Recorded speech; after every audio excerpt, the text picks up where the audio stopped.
abuzukuru ba sogokuru nkuko mutubona ngaha turi mu rukurikirane rw'urwaruka yareze kuva tukiri bato. Twakurikiranye inyigisho z'umuvyeyi wacu twabuze tutanka nyakwigendera nyenecubahiro Petero Nkurunziza, yama aduhamagarira kugira urukundo mu nyifato zacu za misi yose, akaduhamagarira gukora dusenga dukora. Ni muri iyo ntumbero rero abo yagiriye neza mu nyigisho, abo yareze, twaciye tuja hamwe kugira ngo tuzogendere iragiye yadusigiye.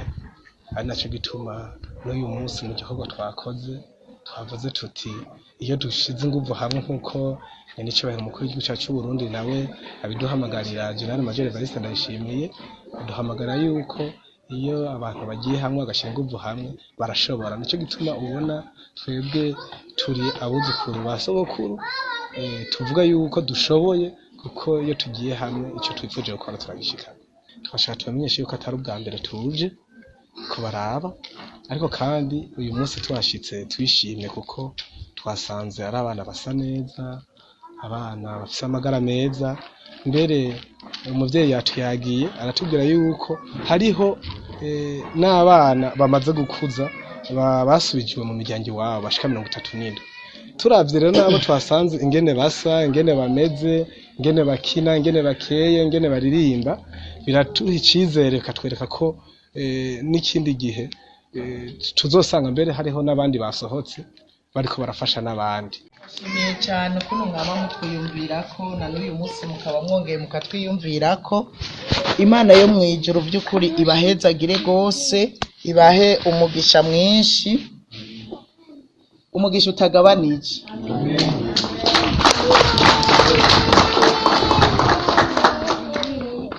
Nagomba kubatera intege ndababwira ngo ijambo ry'Imana niryo rivuga ngo ubutame bwanyu si ubw'ubusa mu mwami. Nimba mugera igihe mukatwiyumvirako, namwe Imana izobiyumvirako. Kandi nimba mutugiriye iciza, nukuri Imana ntizobura kubishura ivyiza, kandi umuntu wese azobibona, kandi Imana nyene usanga ibicisha mu bantu. Rero iki gikorwa mukoze turabashimiye ko muje nukuri mwakoze cyane. Imana yo mwijuru ibahezagire, turabanezererewe. Imana ibandanye ibagirira neza mu buryo bwose, izira basubirizaho mukura byinshi cyane, kandi Imana irabishoboye, ifise inzira nyinshi kugira ngo ihezagira abantu bayo. Namwe turabasabira ngo Imana yo mwijuru izobandanye kubahezagira. Ibyo mutugirira namwe Imana ibishure iciye mu zindi nzira, kuko birashoboka. Ikindi naco novuga nuko iki gikorwa mukora ni igikorwa gikora ku mutima w'Imana, nico gituma itoreka kubahezagira, kuko Bibiliya iravuga ngo yuko idini nyakuri ari ukubabara imfubyi n'abapfakazi n'abantu bari mu marushwa, cyane cyane imfubyi n'abapfakazi. Rero mukoze ibi murumva ko Imana itoreka kubibuka namwe, Imana ntiyoreka kubagirira neza.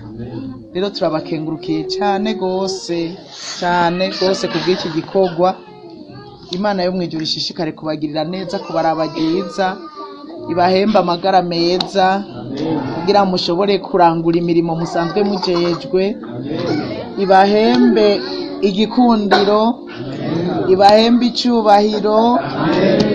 Imana ibaduze ku rundi rugezo, umwe wese aho yarari ntahagume, ariko Imana ibaduze ibashikane ku rundi rugezo. Umwe wese ku ruhande rwiwe hari ibyo mukeneye ko Imana ibaduzamwo. Hariho nk'uwo bakeneye kuduzwa mu kazi, hariho uwovuga ati jewe ndose uwo twubakana noba nduze, ndose abana noba ndugijwe mpinduriwe. Ubundi akavuga ati mpinduriwe akazi noba ndugijwe. Imana ibaduze uko imitima yanyu ivyifuza kandi uko ibona bibereye ku bwa kino gikorwa mubandanya kudukorera. Imana yo mw'ijuru ibahezagire. Twebwe ni igikorwa tuzoguma dukora, tuzobibagira kuko umuntu n'uyundi, kuko umuntu agirwa n'uyundi, kuko n'umuvyeyi wacu yarakunda kutubwira yuko ataco turi Imana itatugize, ata nico dufise Imana itaduhaye, turatahura ko umuntu ari uyundi, cane cane ko kino kigo ni umusamariya w'imbabazi. Muravye ingene muri Bibiliya bavuga irya nkuru y'urya muntu yararyamye amerewe nabi, abantu benshi bakamucako, uwamuciyeko amugirira neza, arico gituma iragi canke urukundo yatweretse canke kadi karoro twofatirako ko muri Bibiliya naco tutazohengeshanya. Ahantu hari irero ry'imfuvyi, ry'abana bagize ibibazo, n'ahatazoba ari abo ngaha gusa, tuzokwama twakoze kino gikorwa kuko dufise aho twabikuye, dufise aho tubivana.